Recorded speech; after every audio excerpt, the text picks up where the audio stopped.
بسم اللہ الرحمن الرحیم۔ اسلام ہمیں عبادت کا حکم بھی دیتا ہے اور علم حاصل کرنے کا حکم بھی دیتا ہے۔ نبی کریم صلی اللہ علیہ وسلم کی تعلیمات سے یہ معلوم ہوتا ہے کہ آپ نے عبادت سے زیادہ اور عبادت سے پہلے علم حاصل کرنے کی فضیلت اور اہمیت بیان فرمائی ہے، اور اس کی وجہ یہ ہے کہ جب تک کسی آدمی کے پاس شریعت کا علم نہ ہو، نہ تو وہ شریعت کی تعلیمات کے مطابق عبادت کر سکتا ہے، نہ اپنے اخلاق درست کر سکتا ہے، نہ معاملات انجام دے سکتا ہے شریعت کے مطابق، نہ اللہ کی معرفت حاصل کر سکتا ہے، اور نہ ہی اپنی معاشرت و دین کے مطابق کر سکتا ہے، نہ اللہ کو پہچان سکتا ہے۔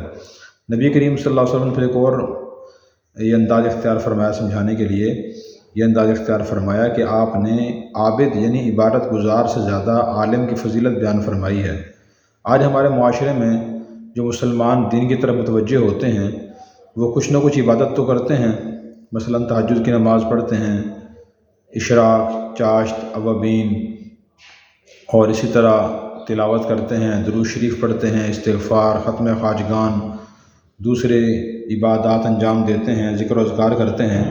لیکن اتنی توجہ اکثر عوام الناس کی علم کی طرف نہیں ہوتی۔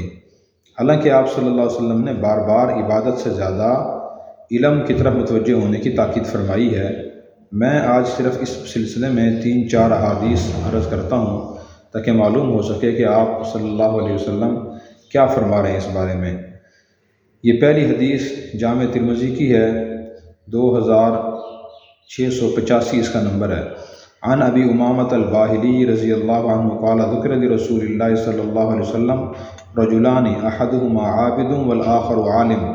فقال رسول اللہ صلی اللہ علیہ وسلم فضل العالم على العابد كفضلي على أدناكم ثم قال رسول اللہ صلی اللہ علیہ وسلم ان اللہ وملائکته وأهل السماوات والأرضین حتى النملة في جحرها وحتى الحوت ليصلون على معلم الناس الخیر۔ حضرت امامہ باہری رضی اللہ عنہ سے روایت ہے، وہ فرماتے ہیں کہ نبی کریم صلی اللہ علیہ وسلم کے سامنے 2 آدمیوں کا ذکر کیا گیا، جن میں سے ایک عابد تھا یعنی عبادت گزار تھا اور دوسرا عالم تھا۔ تو پوچھا کہ یا رسول اللہ ان میں سے افضل کون ہے اور کس کا مقام زیادہ ہے؟ تو رسول اللہ صلی اللہ علیہ وسلم نے ارشاد فرمایا عالم دین کی فضیلت عبادت گزار پر ایسی ہے جیسی میری فضیلت تم میں سے ایک معمولی شخص پر۔ اس کے بعد نبی کریم صلی اللہ علیہ وسلم نے ارشاد فرمایا لوگوں کو بھلائی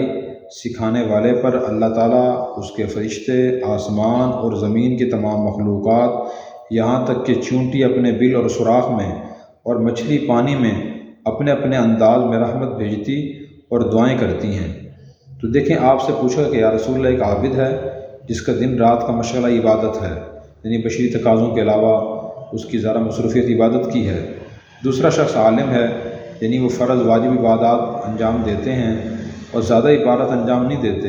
تو آپ بتائیں میں سے کون بہتر ہے، ہمیں کس جیسا بننے کی کوشش کرنی چاہیے؟ تو پھر آپ نے یہ فرمایا کہ عالم کی فضیلت عبادت گزار پر ایسے ہے جیسے میری یعنی رسول کریم صلی اللہ علیہ وسلم کی فضیلت آپ نے فرمایا تم میں سے ایک ادنیٰ آدمی پر، تم میں سے معمولی آدمی ہو، بہت بڑے اونچے مقام کا مالک نہ ہو، جتنا اس عام آدمی اور اللہ کے رسول کے درمیان درجات کا فرق ہے اور فضیلت کا فرق ہے، تو آپ فرما رہے ہیں کہ اتنا ہی فرق ایک عالم دین اور عبادت گزار کے درمیان ہے۔ ایک اور حدیث ہے، یہ دارمی کی حدیث ہے، عن الحسن رحمہ اللہ قال سئل رسول اللہ صلی اللہ علیہ وسلم عن رجلین کانا فی بنی اسرائیل احدہما کان عالما یصلی المکتوبۃ ثم یجلس فیعلم الناس الخیر والآخر یصوم النہار ویقوم اللیل ایہما افضل؟ قال رسول اللہ صلی اللہ علیہ وسلم فضل هذا العالم الذي يصلي المكتوبة ثم يجلس فيعلم الناس الخير على العابد الذي يصوم النهار ويقوم الليل كفضلي على أدناكم رجلا۔ حسن رحمۃ اللہ علیہ سے روایت ہے کہ رسول اللہ صلی اللہ علیہ وسلم سے پوچھا کہ یا رسول اللہ بنی اسرائیل میں 2 آدمی تھے، ان میں سے ایک عالم تھے، وہ فرض نماز پڑھتے تھے اور پھر لوگوں کو دین کی، علم کی، خیر کی تعلیم دیتے تھے، علم سکھاتے تھے، اور دوسرا شخص عبادت گزار تھے، وہ دن کو روزہ رکھتے تھے، رات کو ساری رات عبادت کرتے تھے۔ تو آپ ارشاد فرمائیں ان میں سے کون افضل ہے؟ تو آپ نے ارشاد فرمایا فضل حاض العالم، یہ عالم دین جو صرف فرض نماز پڑھنے کے بعد بیٹھ کر لوگوں کو علم دیتے تھے، تعلیم دیتے تھے، ان کی اس عابد پر فضیلت جو دن کو روزانہ روزہ رکھتے تھے اور رات کو نماز پڑھتے تھے، کا فضلی علی ادناکم رجلا، اتنی فضیلت ہے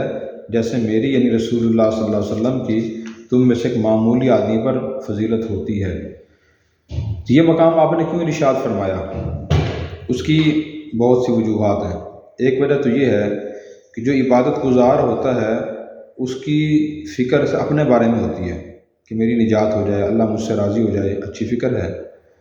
بہت اچھی فکر ہے، مبارک فکر ہے یہ، لیکن اس کی فکر اپنی ذات تک محدود ہوتی ہے، اور اپنے فائدے کے لیے، اپنے نفع کے لیے، اپنی آخرت سنوارنے کے لیے، خود کو اللہ کو قریب کرنے کے لیے شخص عبادت کرتا ہے۔ اور جو عالم دین ہوتا ہے اس کی زندگی شخصی زندگی نہیں ہوتی، اس کی اجتماعی زندگی ہوتی ہے، اس کی زندگی انبیاء علیہ السلام جیسی زندگی ہوتی ہے۔ جیسے نبی صرف ایک تنہائی میں بیٹھ کے عبادت نہیں کرتے، جیسے خاموش نہیں بیٹھے رہتے کہ وہ دل میں اللہ اللہ کر رہے ہوں، بلکہ انبیاء لوگوں کی خیر خواہی، ہمدردی،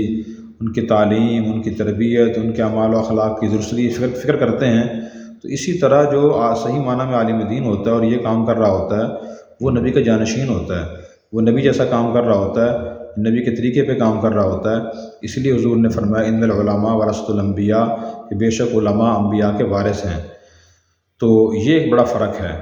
اور دوسری بات یہ ہے کہ جو عالم دین ہوتا ہے اسے اللہ کی معرفت حاصل ہوتی ہے، یعنی علم شریعت حاصل کرنے کے بعد اللہ کی معرفت، اللہ کے صفات کی پہچان ہوتی ہے، اللہ کن چیزوں سے ناراض ہوتے ہیں، کن کاموں سے راضی ہوتے ہیں، اور شریعت کی حدود کیا ہیں، اعتدال کیا ہے۔ بعض اوقات ایک آدمی کی نیکی کی فضیلت سن لیتا ہے کہ جی نماز کی فضیلت ہے، روزے کی فضیلت ہے، یقیناً فضائل ہیں، ہر مسلمان کو انجام بھی دینے چاہیے، لیکن ان کی حد کیا ہے، کس حد تک کس شخص نے عبادت کرنی ہے، کس حد تک کس شخص نے ذکر و اذکار کرنا ہے، اس کی حد کیا ہے۔ ہر کام کی حد ہوتی ہے، تو حدود معلوم نہیں ہوتی، حدود علم سے معلوم ہوتی ہیں۔ اس کے پاس علم نہیں ہے، یا تو وہ بہت پیچھے ہٹ جائے گا حد سے، یا حد سے بہت آگے چلا جائے گا، اس کے اندر اعتدال نہیں ہوگا، اللہ کی معرفت حاصل نہیں ہوگی۔ پھر ایک وجہ یہ بھی ہے کہ جو عبادت گزار ہوتا ہے جس کے پاس علم نہیں ہوتا، صرف عبادت گزار ہو، عالم نہ ہو، اور اس کا مشغلہ عبادت ہو، تو شیطان کے لیے اس کو بہکانا، گمراہ کرنا، راستے سے ہٹانا، غلط فہمی میں مبتلا کرنا آسان ہے۔ اور جو عالم دین شیطان کے مکروں سے، اس کے گمراہی کے طریقوں سے، طریقہ واردات سے واقف ہو، تو اس کو گمراہ کرنا شیطان کے لیے بہت مشکل ہوتا ہے۔ اس لیے جامع ترمذی کی حدیث ہے، اس میں آپ صلی اللہ علیہ وسلم نے یہ ارشاد فرمایا فقیہ واحد اشد علی الشیطان من الف عابد، کہ ایک فقیہ یعنی وہ عالم دین جسے دین کا گہرا علم حاصل ہو، وہ شیطان کے لیے 1000 عبادت گزاروں سے ذرا سخت ہے۔ یعنی شیطان کے لیے 1000 عبادت گزاروں کو دھوکہ دینا آسان ہے، غلط فہمی میں مبتلا کرنا آسان ہے، اور جو گہرے علم والا عالم دین ہے تو اس کے لیے شیطان کو گمراہ کرنا بہت مشکل ہے۔ شیطان جو ہے نا، وہ شیطان سے عالم دین گمراہ نہیں ہو سکتے۔ اس کے بعد بہت سے واقعات بھی ہیں۔ حسن بصری رحمۃ اللہ علیہ کے زمانے میں ایک عبادت گزار سے شخص نے مسئلہ پوچھا کہ ایک شوہر نے بیوی کو طلاق دے دی ہے، اس عورت کے لیے کیا حکم ہے؟ تو انہوں نے عبادت گزار نے جواب دیا آگے وہ نکاح کر سکتی ہے، اس کے نکاح سے وہ نکل گئی۔ حسن بصری رحمۃ اللہ علیہ نے فرمایا کہ نہیں بھئی، یہ مسئلہ کیسے بتا دیا آپ نے؟ اس مسئلے میں تفصیل ہے۔ یہ پوچھا جائے گا کہ طلاق دینے والے نے 1 طلاق دی ہے، 2 طلاقیں دی ہیں، 3 طلاقیں دی ہیں، اور طلاق کون سی دی ہے، رجعی دی ہے، کنایہ دی ہے، اور یہ مغلظہ دی ہے، بائن طلاق دی ہے، اور یہ عورت دعویٰ کر رہی ہے کہ طلاق دی ہے، تو کیا شوہر بھی اقرار کرتا ہے یا نہیں؟ عورت کے پاس گواہ بھی ہے یا نہیں؟ یہ عورت کون ہے؟ اس کا مسئلہ ہے کسی اور کا مسئلہ ہے؟ پہلے تحقیق کی جائے گی دعوے کی، اس کے بعد فیصلہ صادر کیا جائے گا۔ جب یہ بات سنی تو وہ عابد حیران ہو گئے کہ واقعی تفصیل تو آپ نے درست فرمائی ہے، بیان فرمائی ہے۔ تو دیکھیں علماء اس طرح دین کی، قانون شریعت کی باریکیوں سے واقف ہوتے ہیں۔ وہ جو مسئلہ بتاتے ہیں یا فیصلہ کرتے ہیں وہ علم کی روشنی میں صحیح فیصلہ کرنے کی کوشش کرتے ہیں، اور جس کے پاس علم نہیں ہے، صرف عبادت گزار ہے، تو وہ یقیناً غلط فیصلے کر بیٹھے گا۔ اس کے پاس حقائق نہیں ہوں گے، سنی سنائی باتیں ہوں گی، نہ اس نے قرآن شریف کو ترجمہ تفسیر سے پڑھا ہے تفصیل سے، نہ حدیث مبارکہ پڑھی ہیں، نہ شریعت کے مسائل کی گہرائی سے مطالعہ کیا ہے اور اساتذہ سے حاصل کیا ہے۔ اس لیے خلاصہ گفتگو یہ ہے کہ ہمیں عبادت کے ساتھ ساتھ شریعت کا جو علم ہے اپنا وہ بھی بڑھانا چاہیے اور اس میں اضافہ کرنا چاہیے، اور اس میں اضافے کا سب سے جو مستند طریقہ اور صحیح طریقہ ہے وہ یہ نہیں کہ آدمی گھر بیٹھ کے مطالعہ کر لے۔ وہی طریقہ ہے جو دنیا کا علم و فن سے ہر آدمی کرتا ہے کہ جس نے بھی کوئی علم حاصل کرنا ہو وہ اس علم کا اور فن کا کورس بھی پڑھتا ہے اور استاد سے پڑھتا ہے۔ تو شریعت بھی ایسی ہی ہے، تفسیر ہے، حدیث ہے، فقہ کے مسائل ہیں، ان کا اصل طریقہ یہی ہے کہ آدمی کتاب بھی پڑھے اور کسی عالم دین سے پڑھے۔ ہاں، نہ پڑھنے سے گھر بیٹھے کچھ کتاب پڑھ لینا یا غیر عالم سے کچھ سن لینا یہ بہتر ہے، لیکن اصل طریقہ وہی ہے جو دنیا کے دوسرے علوم اور فنون کے بارے میں ہے کہ استاد اور کورس کے پڑھنے سے آدمی کے پاس وہ علم اور فن آتا ہے اور سمجھ آتی ہے۔ اس لیے مشورہ ہمارا یہ ہے کہ ہر وہ شخص جو صحیح جو عالم دین نہیں ہے